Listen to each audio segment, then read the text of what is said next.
और मैं श्वेता मैडम को एक पत्र भी लिखूंगा। मैं कानूनी कार्रवाई के लिए तो एसपी महोदय को लिखूंगा ही उनके समर्थकों पर, लेकिन श्वेता मैडम को भी लिखूंगा कि श्वेता मैडम, अगर ढोलू महतो कल पहुंच जाए माननीय सांसद, तो क्या आपके समर्थक उनका बोर्ड उखाड़ेंगे? बोकारो के पूर्व विधायक अगर बिरंची नारायण जी अगर वहां पहुंच जाएं, तो क्या आपके समर्थक उनका बोर्ड उखाड़ेंगे?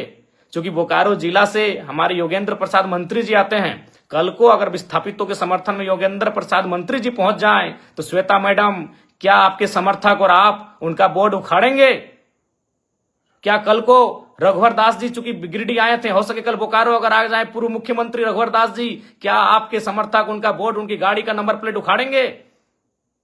अरे आपने तो हद कर दिया। और आप क्या बयान दे रही है इंटरव्यू में कि कुछ दिनों पहले, अरे आप जब विधायक बनी है ना मैडम, तब से आप में ये तेवर है। जब हम विधायक नहीं बने थे ना, उससे पहले से हम विस्थापितों की आवाज बनते आए हैं और विस्थापितों के धरने में, आंदोलन में सहभागिता देते आए हैं। क्या आप बात करती हैं मैडम?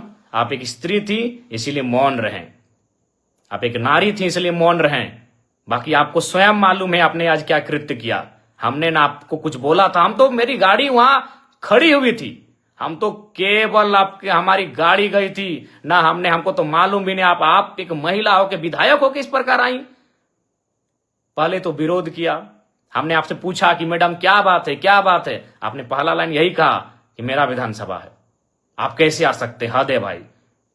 कल को मैं पूछ रहा हूं, बोकारो के ही मंत्री योगेंद्र प्रसाद, अगर कल को योगेंद्र प्रसाद आ गए उस धरने में, उस बंदी में, या फिर बीजीएच अगर पीड़ित परिजनों से मिलने के लिए, या फिर उस गेट में जहां विस्थापित धरने पर बैठे हैं, तो क्या विधायक मैडम आप योगेंद्र प्रसाद जी का विरोध कर पाएंगी? या कल को ढोलू महतो चूंकि सांसद हैं, अगर ढोलू महतो जी पहुंच गए, क्या आपके समर्थकों में, आप में वो कुव्वत है कि आप उनका नंबर प्लेट उखाड़ देंगे? बड़ा दुर्भाग्य लगा मैडम, बड़ा दुर्भाग्य। आप क्या बयान दे रही हैं कि कोई माहौल खराब करे? तो मैं देखता हूं अगर कल को ढोलू महतो जी जाते हैं, बिरंची नारायण जी जाते हैं, तब आप क्या बोलते हैं। देखिए, मैं आपको स्पष्ट कहना चाहूंगा, सबको नहीं पच रहा है कि जयराम महतो किसी आंदोलन में आए, क्योंकि अगर वो आएगा तो सट्टी की बात होगा। और बाकी कहना नहीं चाहिए मैडम, लेकिन जब आपने हद पार किया है तो मैं सुनी सुनी खबर आपको सुना दूं। सुने आपके घर में आपके रिश्तेदार कहिए या आपके खास कहिए, उनको ठिका मिलता है बीएसएल में। तो ये दोहरी राजनीति मत कीजिए विधायक मैडम। अभी आप दुख जता रहे हैं और आपके ही लोग वहां ठिका लेते हैं। तो असली बात तो जनता को मालूम है कि आपको तकलीफ जयराम महतो के जाने से तकलीफ क्यों हुई, क्योंकि आपको मालूम है कि जयराम महतो आएगा तो दूध का दूध और पानी का पानी बात होगा। ये किससे छुपा है? चलिए, नाम लेने में अचरज का है। सुने आपके पति महोदय को वहां ठिका मिलता है, अभी करोड़ों का ठिका मिलता है, तो आप में मुझे देखकर आपका बौखलाना तो लाजमी है। चलिए, फिर भी बुरा नहीं मानते हैं, क्योंकि लड़ाई विस्थापितों की है, लड़ाई विस्थापितों की है। बाकी हमारे समर्थक, हमारे कार्यकर्ता आपको मर्यादित रूप में उत्तर दे देंगे। आपको गांव जाना है, गांव में हमारे कार्यकर्ता, हमारे समर्थक आपको उत्तर दे देंगे, नियमता देंगे।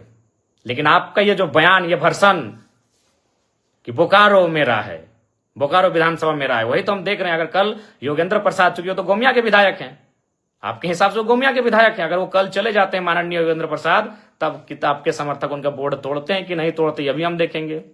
ढोलू महतो जी अगर चले जाते हैं तो आपके समर्थक उनका बोर्ड तोड़ते हैं कि नहीं तोड़ते हैं, हम ये भी देखेंगे।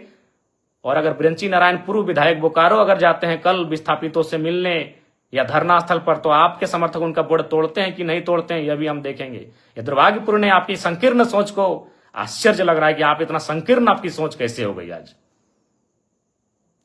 खैर, सोच आपकी संकीर्ण कैसे हुई